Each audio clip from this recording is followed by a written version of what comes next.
morning. I'm Andy Larson, your worship associate this morning. Our chalice lighting words are from Jennifer McLaughlin, like the first hint of green. As the first hint of green begins to peek through the barren ground, as that little sprig grows into a healthy stem, as that stem grows into a stalk and forms a bud, as that bud slowly opens with each new day to form a yellow daffodil, let us be, like that first hint of green, renewed by the warmth of the sun's rays, and ready to emerge with a new energy, ready to face the day. We light this chalice to bring a glimmer of that warmth into our space.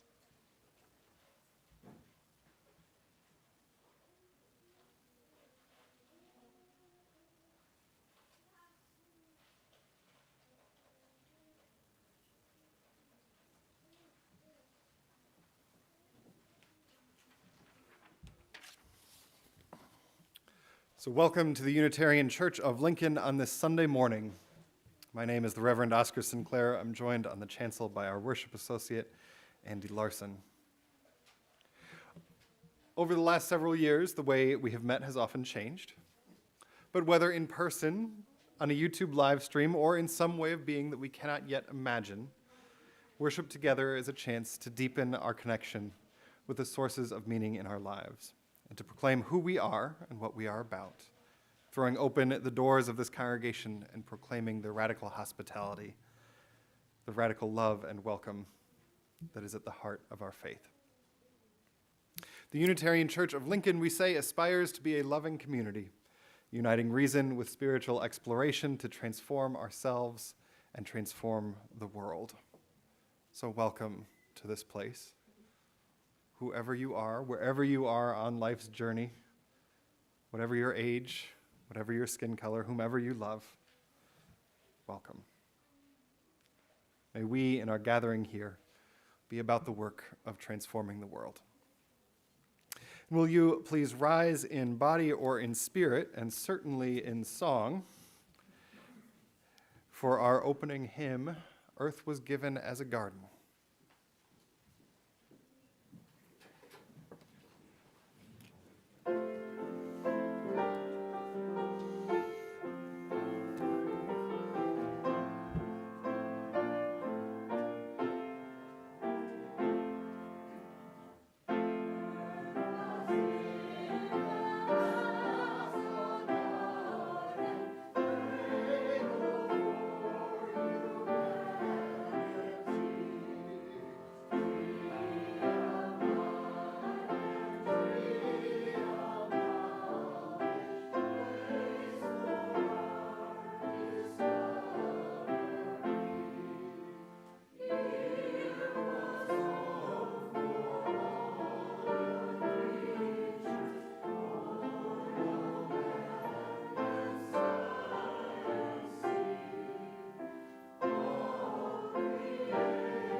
If anyone would like to come forward for the story, you can see the pictures better. Welcome to do so now.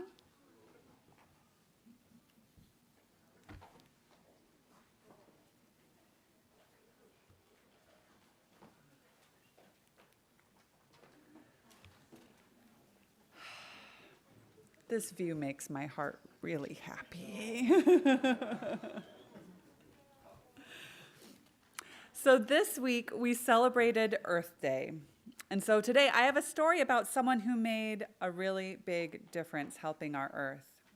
Our story is called One Plastic Bag, and it is by Miranda Paul. In Jal, Gambia, Aissatou walks with her chin frozen. Fat raindrops pelt her bare arms. Her face hides in the shadow of a palm leaf basket, and her neck stings with every step. Warm scents of burning wood and bubbling peanut stew drift past. Her village is close now. She lifts her nose to catch the smell. One basket tips, one fruit tumbles, then 2, then 10. The basket breaks. Aissatou kicks the dirt. Something silky dances past her eyes, softening her anger. It moves like a flag flapping in the wind and settles under a tamarind tree. Aissatou slides the strange fabric through her fingers and discovers it can carry things inside. She gathers her fruits in the bag. The basket is useless now. She drops it, knowing it will crumble and mix back with the earth. 4 goats greet Aissatou as grandmother Mbombe emerges from her kitchen hut. Hurry in before the rain soaks your beautiful mba. Aissatou scurries in, and grandmother serves spicy rice and fish. Rain drums on the creaking aluminum roof. I broke your basket, Aissatou confesses. But I found this. Plastic, grandmother frowns. There's more in the city. Day after day, Aissatou watches neighbors tote their things in bright blue or black plastic bags. Children slurp water and wanjo from tiny holes poked in clear bags. Market trays fill with minties wrapped in rainbows of plastic. The colors are beautiful, she thinks. She swings her bag high. The handle breaks. 1 paper escapes, then 2, then 10. Aissatou shakes sand off her papers. Another plastic bag floats by, and she tucks her things inside. The torn bag is useless now. She drops it to the dirt, as everyone does. There's nowhere else to put it. Day after day, the bag she dropped is still there. 1 plastic bag becomes 2, then 10, then 100.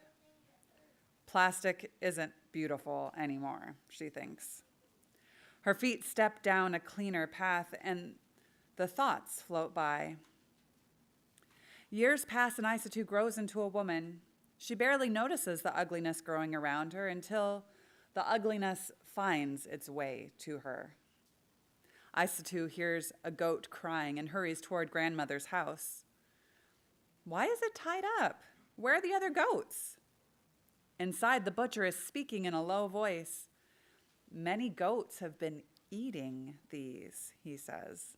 The bags twist around their insides and the animals cannot survive. Now 3 of your goats and so many other goats in the village have died.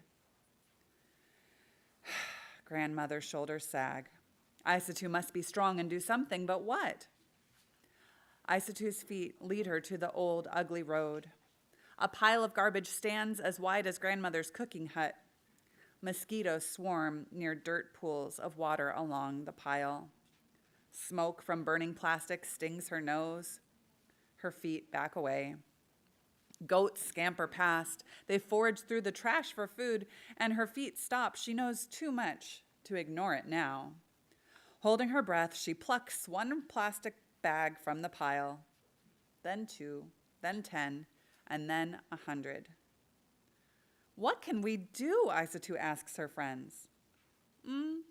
Let's wash them, says Fatim, pulling out Omo soap. Maram grabs a bucket and Incha fetches water from the well. Peggy finds clothespins and they clip the washed bags on the line. As the bags dry, Isatu watches her sister crochet. Can you teach me? Her sister shows Isatu the stitches, then hands her a metal tool. Isatu's fingers busy themselves in, out, around. Isatu finds a broomstick and carves her own tool from its wood. What's that for? Fatim asks. Isatu pauses. She and Peggy have an idea, but will their friends think that it's crazy? Will the idea even work? Nervously, she explains the plan. One friend agrees to help, then two, then five. The women cut bags into strips and roll them into spools of plastic thread. And before long, they teach themselves how to crochet with this thread. How is the work? Asks grandmother. Slow, answers Isatu. Some people in the village laugh at us, others call us dirty, but I believe that we're doing good. The women crochet by candlelight, away from those who mock them, until a morning comes when they will no longer work in secret. You see, they're changing the plastic bags into other bags, kind of purses, that they can carry things in. Yeah, kind of like a wallet. Fingers sore and blistered, Isatu hauls the plastic purses to the city. One person laughs at her, then two, then 10. One woman lays Dalasi coins on the table. She chooses a purse and shows it to one friend, then two, then 10, and soon everyone wants one. Isatu fills her own purse with Dalasi. She zips it shut and rides home to tell grandmother she has made enough money to buy a new goat. When she passes by the pile of rubbish, she smiles because it's smaller now. She tells herself one day it will be gone and my home will be beautiful. And one day it was. And that is the end of our story. So now the children are dismissed to their classroom. You can follow me and we'll head back to the in-gathering.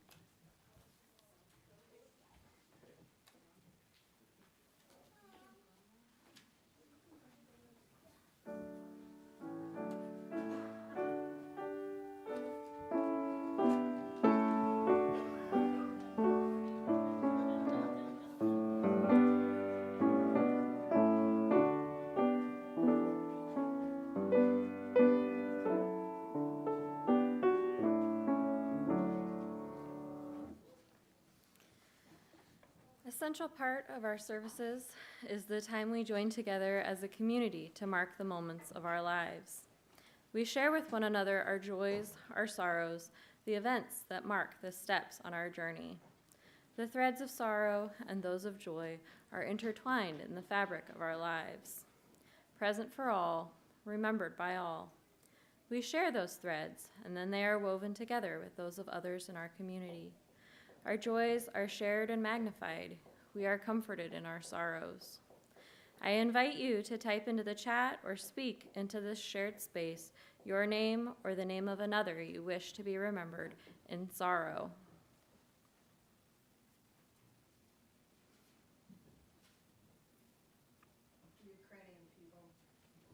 The Ukrainian people.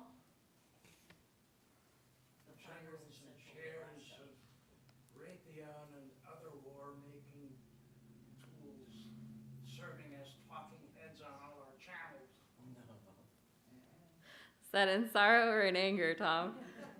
Yes.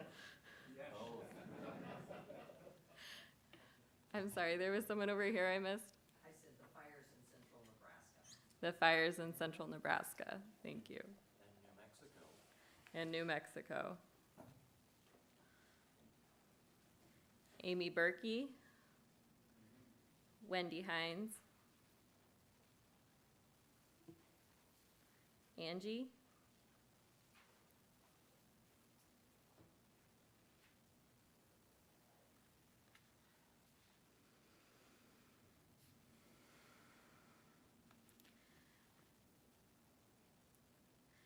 I invite you to type into the chat or speak into this shared space your name or the name of another you wish to be remembered in joy.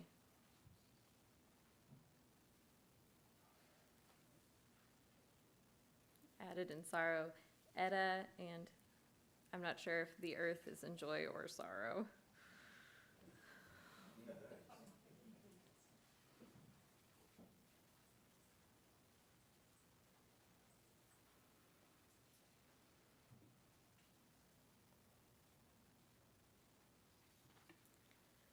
We know, too, that there are some joys, some sorrows, too close to the heart, but deeply felt. Let us hold a moment of silence for everything unspoken.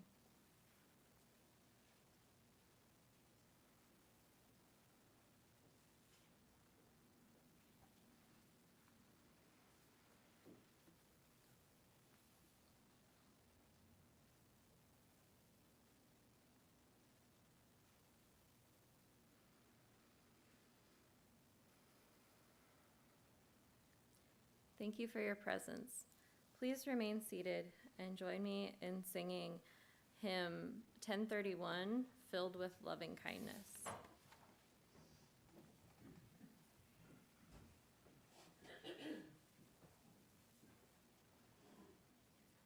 Very short intro.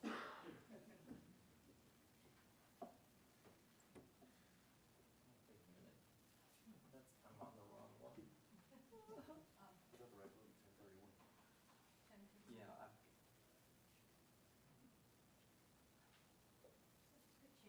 there we go. Okay.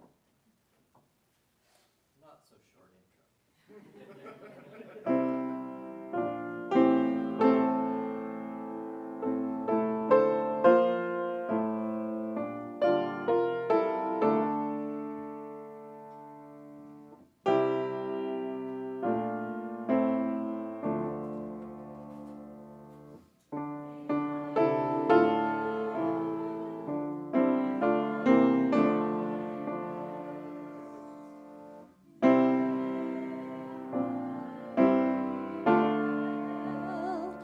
May I be filled with loving kindness.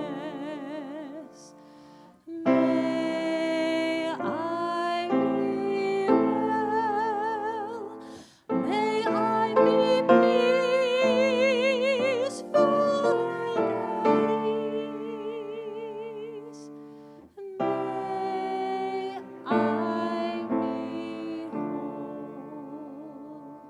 May you be filled with loving kindness. May you be well.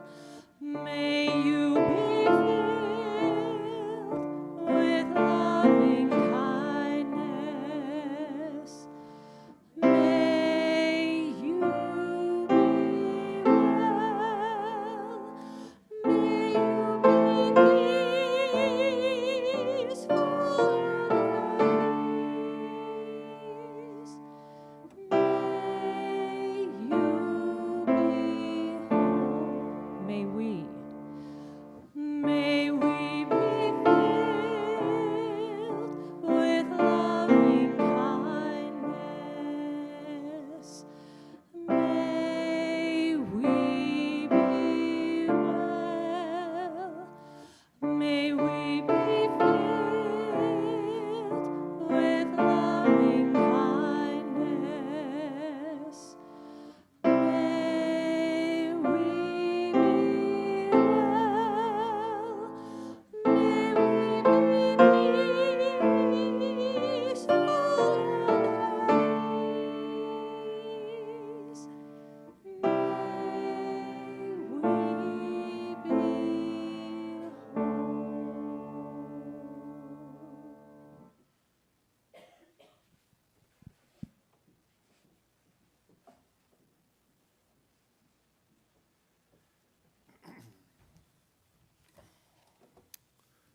Each week, as part of our service, we take up a collection to support the work of this church and our partners in the broader world.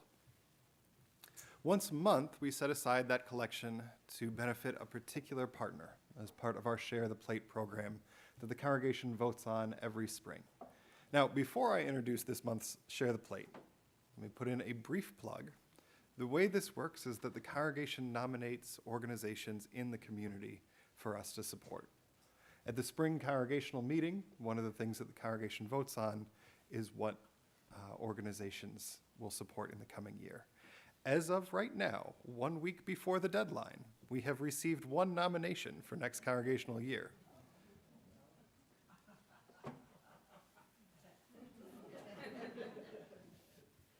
You will see in your e-blasts the nomination form.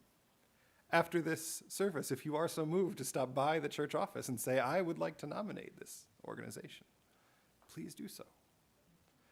This works because we are all in it, because we do it together. Anyway, as always, unless otherwise specified, what we collect in the offering today will go to the recipient of our Share the Plate April service. That's what month it is.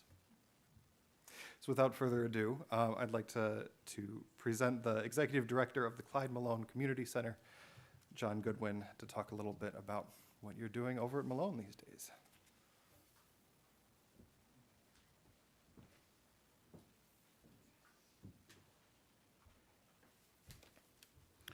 Thank you, Pastor, organization, your staff, for allowing me to come in this morning to speak with you all. I will say this, I feel very welcome.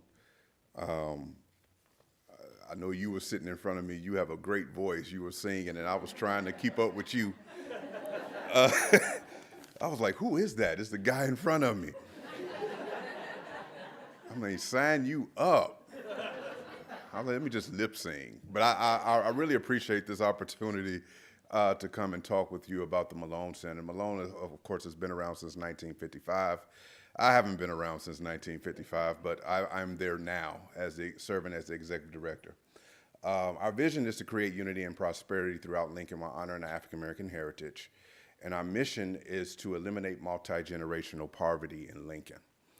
I started the role in 2019, the summer of 2019, as the interim director, and became official in November of 2019. So imagine COVID and George Floyd and a lot of other things that happened that I inherited. But we took on the task and we took on the challenge. I'm gonna just talk a little bit about the programs that we have and what we're doing now. One of the biggest things that I get across to our staff is that I always say we are who we are based on our experiences of our life. And I look at that coming from Chicago to Lincoln. That was a big jump and a big adjustment for me. I'm still adjusting, and I got here in '96. But I will say it was because of my experiences back home that we're able to do the work here in Lincoln, Nebraska. What we cannot do is change the experiences of our families and our kids. Most of our kids we have that we're serving trauma, deal with a lot of trauma, which leads to those difficult behaviors. A lot of the kids that we're serving do not, let's put it this way, they're being removed from other agencies. So we're taking everybody's child who is not making it nowhere else, if I can put it that way. And so what we stress is to not change because we can't unscramble the scrambled eggs. I always say that. Once the eggs are scrambled, that's it. So what we do is grab another egg and we present it to the child and say, listen, here's a different experience. I believe that based on those experiences forms habits of thoughts forms behaviors, and behaviors outcomes. And what we want to do is be very impactful and intentional about how we are presenting these experiences for our youth and for our families so we can have more successful outcomes. One of the things that we do and one of the programs that we have is a preschool. A lot of us don't know we have a preschool, but we have a preschool and we have a partnership with the University of Nebraska, Ruth Staples. And we use that partnership to, again, offer those different experiences for our youth so it can have more successful outcomes. We have an after-school program where we pick up from 12 different elementaries. So we have 5 vans and we go out and pick them up after school, bring to our facility, and start working programming. again, those experiences. So we're offering not just homework, making sure their homework is done, but we want to offer STEM. We're offering different things to get them engaged. We're getting ready to offer aviation to them as well to get them introduced. A lot of the kids that we serve haven't even been bowling. They haven't been ice skating. They don't even know what that is. So let alone being around a plane. So get that experience. So we're trying to engage in our youth to where, again, they're starting to think differently, behave differently, and have more successful outcomes.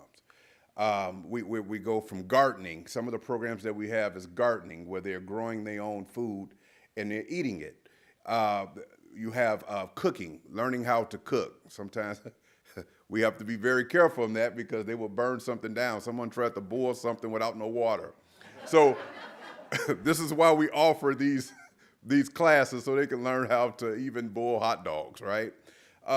Different programs of mathematics, and reading is very big because we want to make sure that our kids are reading at a level that they should be reading.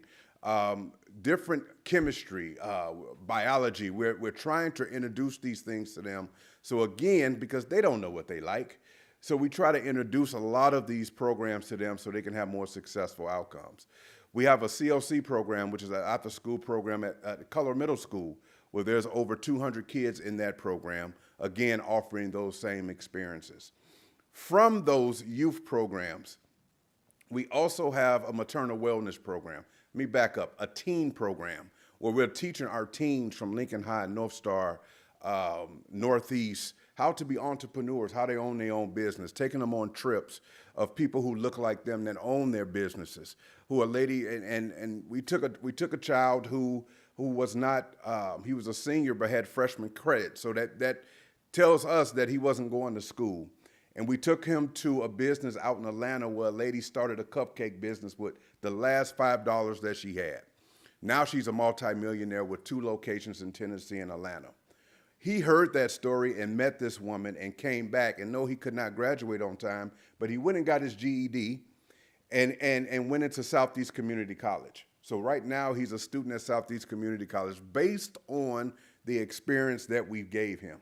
And so we teaching our teens how to own their own businesses and how to be an entrepreneur. 'Cause I know some of them like to sleep in and don't and get to work late.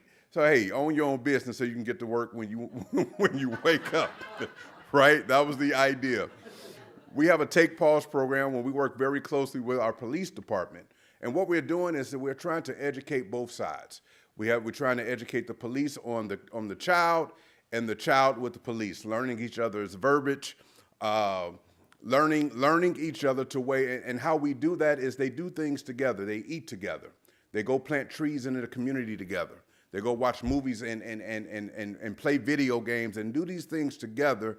So when they do feel comfortable, so if there is an interaction in the city, they feel comfortable about the police and the police feel comfortable about them. So we call that program Take Pause because we want both sides to take pause and think and understand that, hey, we can do this together. We do have a Hold Cops Accountable where we meet with the police. Now it's every 3 months. And the police come to the Malone Center and we talk as a community. So that is open to the community to come in and voice their opinions, their whatever's going on with them, their concerns. And we handle that together calmly and in order and in fashion, an orderly fashion at the Malone Center. So those are the Take Pause and the Hold Cops Accountable. Hold Cops Accountable came from the George Floyd incident. So we wanted to try to bring the community and the people together in a peaceful manner. We have a maternal wellness program. I'm trying to go through this real fast because our programs grew through the pandemic, which is rare to say. We have a maternal wellness program where we are educating moms on the importance of breastfeeding, and how that would help the baby and help themselves. We've also added doulas. And postpartum doulas, I've learned that there's a difference based on the conversations that I've had with all the doulas that is in our program. And they looked at me sideways when I said, "Aren't y'all all the same?" Our brother is learning, right? So what I will say is that I've learned a lot. So I've learned a lot from breastfeeding, actually. So I'm not saying I'm a breastfeeding specialist, but I can hold a conversation for 2 minutes.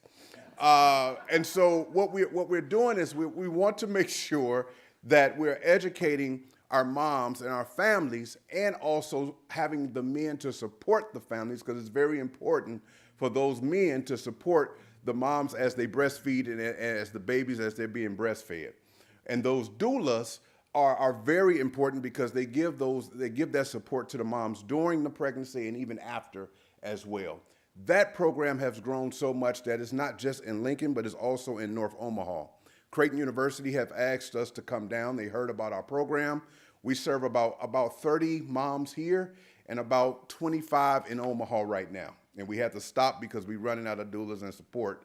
So we're trying to find the support to be able to not turn any moms away. So that program has been successful for us. We have a minority health initiative where we're educating the minorities here in the city on the importance of obesity, diabetes, high blood pressure. What we're doing is saying that, listen, we're not saying you're going to come off medications. What we are saying is we're going to give you healthier options on how you can eat, the exercise, the things that you can do to better yourself as an individual. Hopefully, it will help you in the long run. That's what we do. So we educate them as well with that. We are getting ready to go into the homes, looking to hire a behavioral specialist and a family navigator, because that's very important. 98% of our kids, again, are behavioral and is contribute to the trauma that they're having and that they've had in their life. So we're dealing with those as I speak, actually. Just got done talking to someone before I got up in here.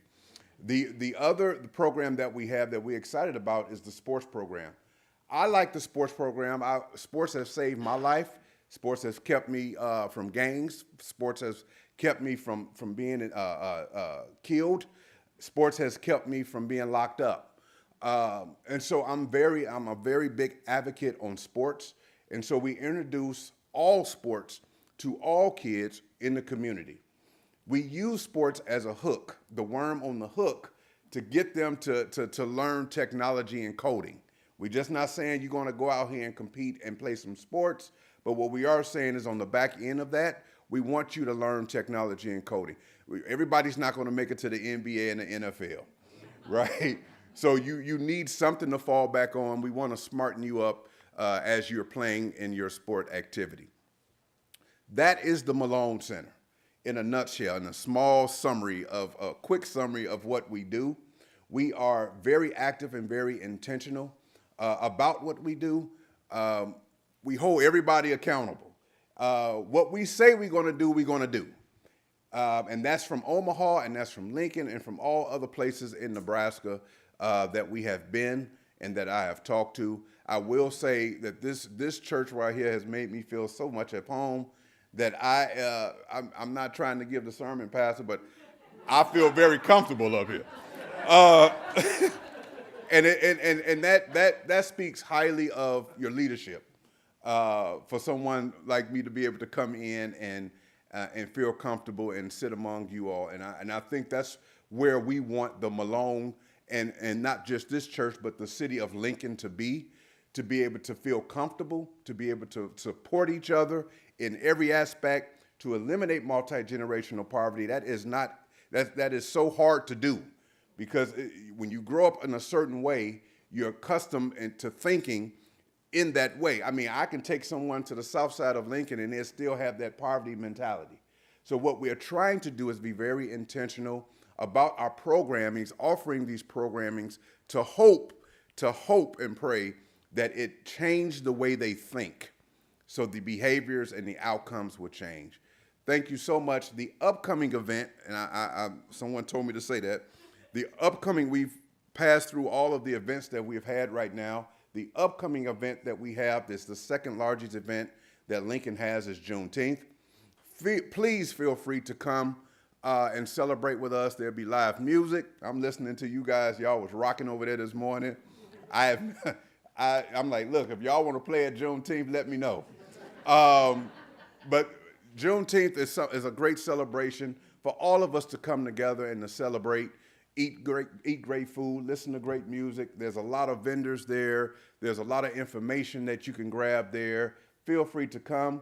You are welcomed. You also are welcome to stop by the Malone Center anytime you want. Come talk with me. Come see what we're doing. You are welcome. And I think that's all I have, Pastor, so I don't want to bore you with nothing else. Thank you so much for this time.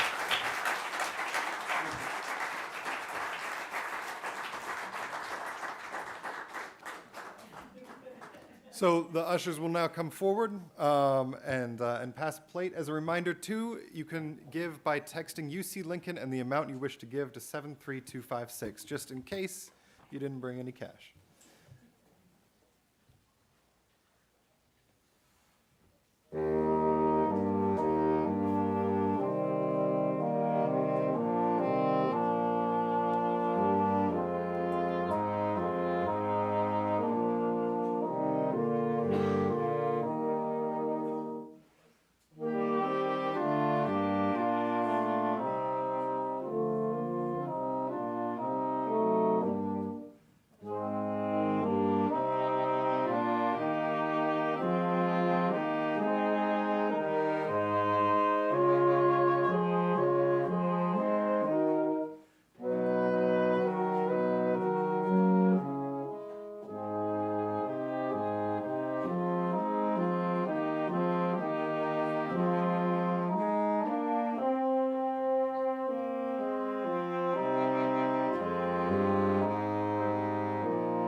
Our reading today is by John O'Donohue, a poem titled In Praise of the Earth.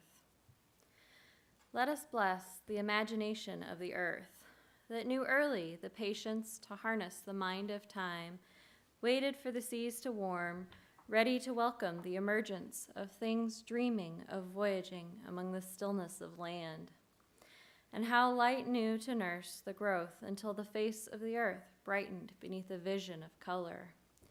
When the ages of ice came and sealed the earth inside an endless coma of cold, the heart of the earth held hope, storing fragments of memory, ready for the return of the sun.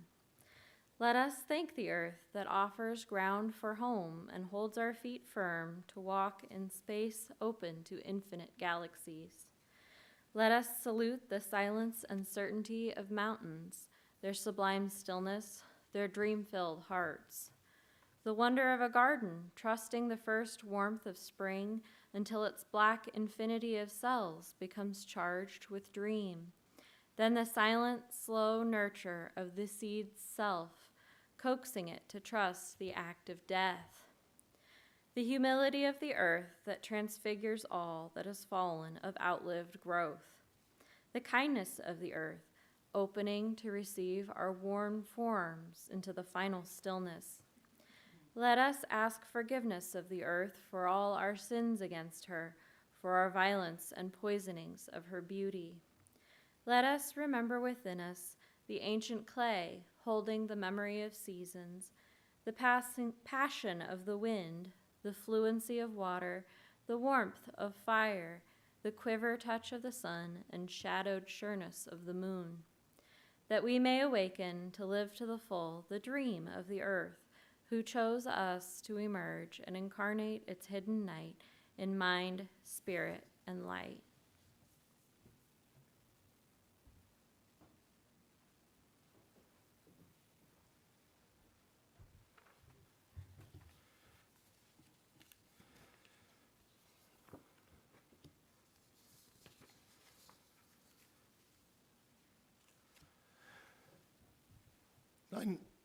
Excuse me. 9 months ago, I very optimistically sketched in a title for the Earth Day 2022 sermon, Awakening to Crisis, Awakening to Possibility. Very chic, and with the structure embedded in the title. And then I got down to actually writing it. The problem with this sermon every year, the Sunday closest to Earth Day, is that we, meaning the people in this room, are for the most part awake to the crisis. I don't need to preach to this congregation that human activity has dramatically altered the Earth's climate, and that if we as a species do not change our behavior and quickly, we are headed towards a series of crises that make COVID-19 look like a nice aperitif. Preaching to the choir is always challenging. And on the issue of the climate and our relationship to the earth, there aren't many folks in the Unitarian Church of Lincoln not already in the choir. Climate remains a collective action problem, one that is immediate and is deeply tied to Unitarian Universalist theologies of interconnection. If you want to hear more about that, since we've been live streaming and recording all our services, you can go to our church's YouTube page and look up services from last January 13th, November 14th, September 19th. It comes up. We live in an age of increasingly dire reports. The question is no longer whether there is a climate crisis, but if we can affect change quickly. We've delved into that many times. We will again. I'll just say that today, I recently saw a different way of conceptualizing what a change in temperature actually looks like. In the year I was born, Lincoln, Nebraska had 30 days above 90 degrees Fahrenheit. These days, it's usually about 36 a year. The best projections suggest that by the time I retire, hopefully from here, there's a retirement account, so this is a thing that's going to happen. But when I actually get to use that retirement account, the best estimates of how climate change would affect Lincoln, Nebraska is that there will be between 60 and 80 days a year above 90 degrees. My daughter Ailish will be, about 40 at that point? About my age. So this question of climate remains a question of collective action, one that I know folks in this congregation are devoted to. But Earth Day has always been about two interrelated things. Activism, absolutely, from the very first Earth Day, that is the core of it. But also appreciation for the natural world and our connection to it. So last weekend we held our semi-annual class for new members. And in it, we talk to new members about what it means to join a church. We talk about the Unitarian Universalist Association. We talk about the history of this church.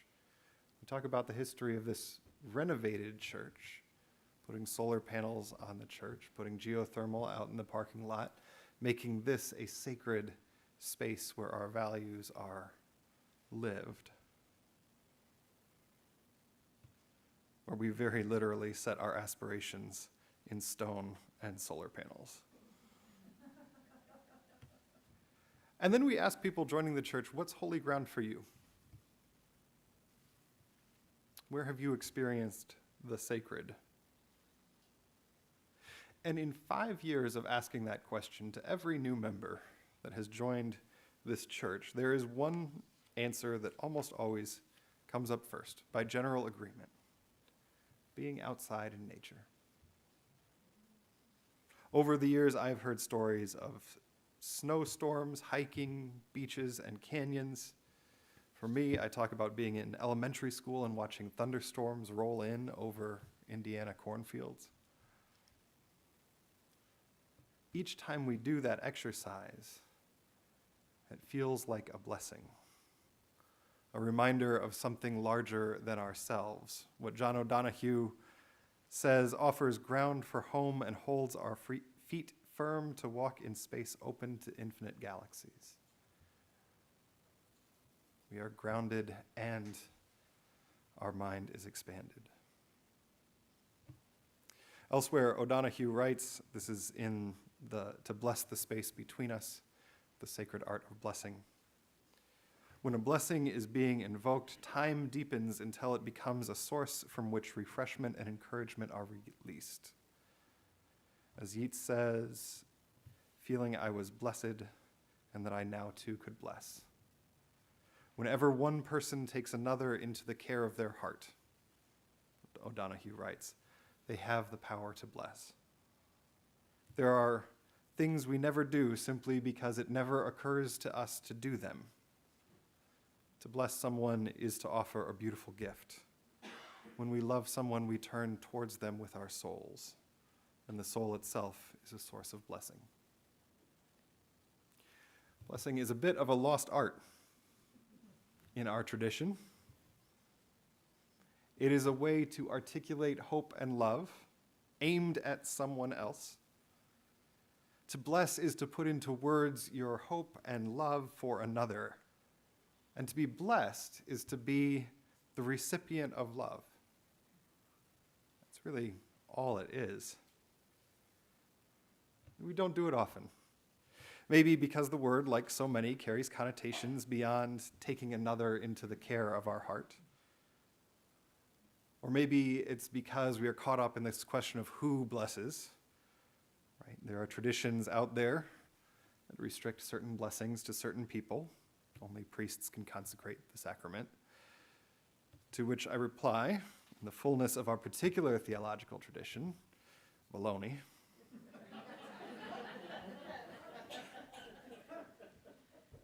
Because to ask who can bless is to ask who can love. And the answer to that question, for universalists, is surely, surely, all of us, all the time. So in our remaining time this morning, we're going to use our connection to practice the art of blessing. This exercise comes from my colleague Suzelle Lynch, who wrote it for an Earth Day service a couple years ago. You are going to need this green piece of paper.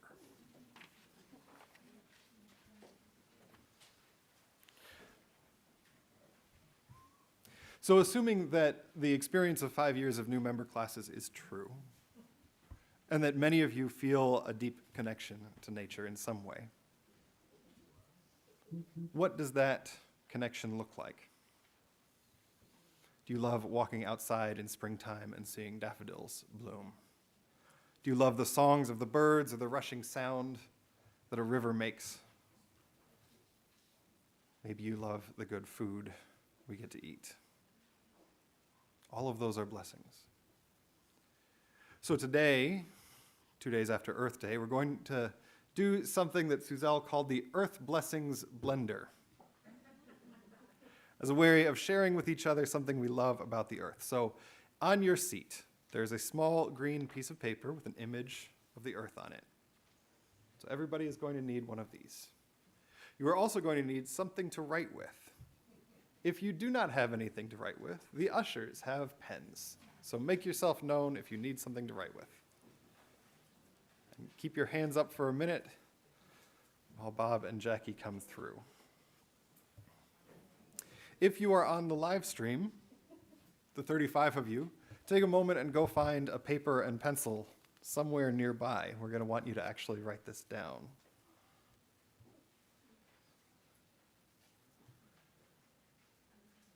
All right.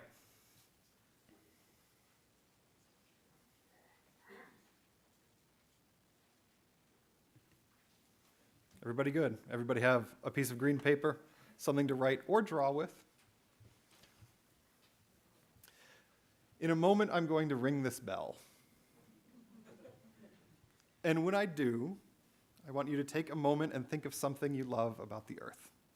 Then I want you to take your pencil or your pen and write down what you love in the form of a blessing. How do you do that? Here's an example. If you love seeing the daffodils in springtime, you might write, "May you be blessed by the beauty of daffodils," on your green paper. That's a blessing nearly anyone might enjoy. Or you could draw a picture of a daffodil. In a moment, we're going to mix these blessings around. That's why I want you to write about what you love about the earth as a form of blessing. One more example. One of the things that I love is the sound of raindrops on the roof when I have put my child to bed and have nothing else to do for the day. So I might write, "May the song of the raindrops sing you to sleep." If you are struggling, just write, "May you be blessed by," and then the rest. All right. I'm going to ring the bell now. Bill's going to play a little bit of music, and that is your signal to quietly think about what you love about the earth and write it down on paper. And when you hear the bell ring a second time, that's when you'll find out what to do next.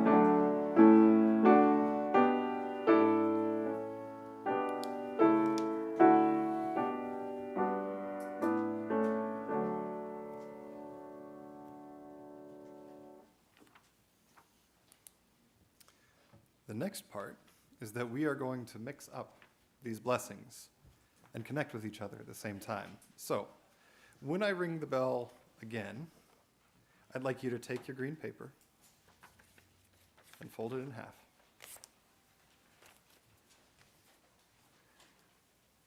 And then quietly get up and walk around the room and exchange your paper with somebody else.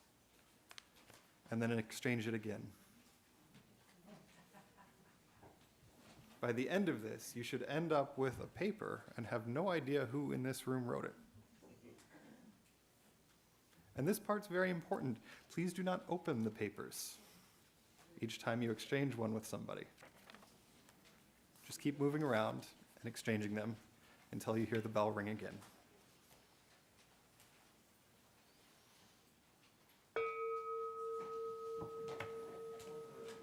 Oh, sorry. 2 more things. Yikes. 3 more things. All right. First, some of us don't like to do this thing. Don't like to do things like this. If you don't, just stay seated. It's fine. Second, some of us do not move around very easily, but want to participate. If that is true for you, raise your green pieces of paper in the air. Third, live stream folks, of which there are 35. Share your blessings in the chat. We will use them as the benediction. Okay, here we go.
So why bless on Earth Day? Because even in the midst of tragedy, there is beauty. Because we need to be reminded of our interconnection with each other. Because we should use every excuse to take another into the care of our heart. Gregory Orr writes, "This is what was bequeathed us. This earth the beloved left and leaving left to us. No other world but this one. Willows and the river and the factory with its black smokestacks. No other shore, only this bank on which we gather together. No meaning but what we find here, no purpose but what we make. That and the beloved's clear instructions turn me into song, sing me awake. This world, these people, this time.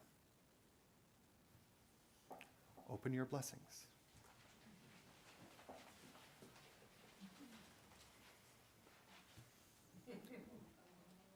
You are the blessing to each other. May it always be so, and amen.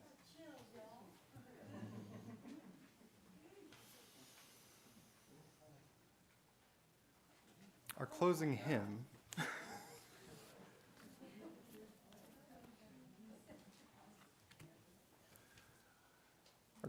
is Building a New Way. This is the way I hope we build, blessing each other, taking each other into the care of our hearts. If you would rise in body or in spirit for this.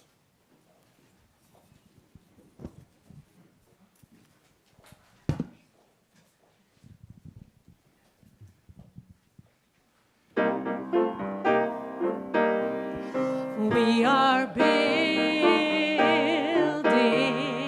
a new way. We are building a new way. We are building a new way, feeling stronger every day.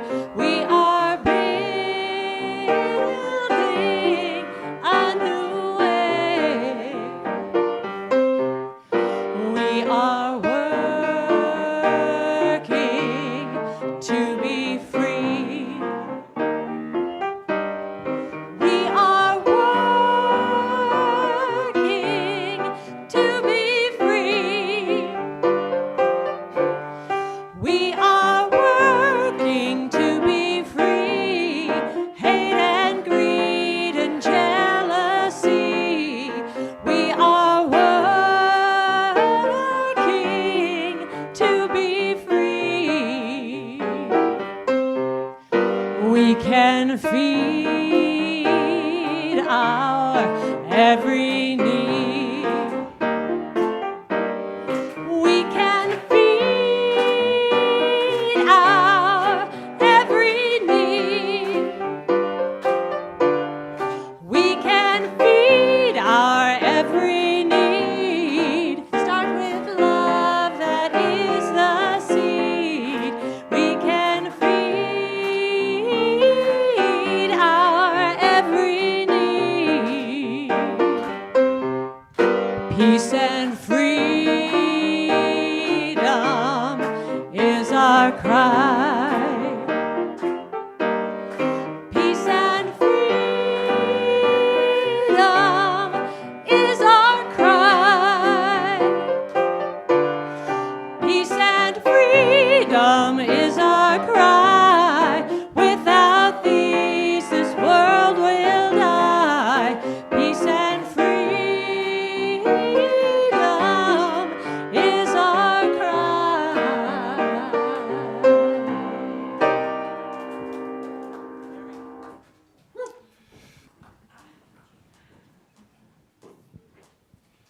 A few more blessings. May you be blessed with the blue skies filled with fluffy clouds, by the beauty and benefit of rain.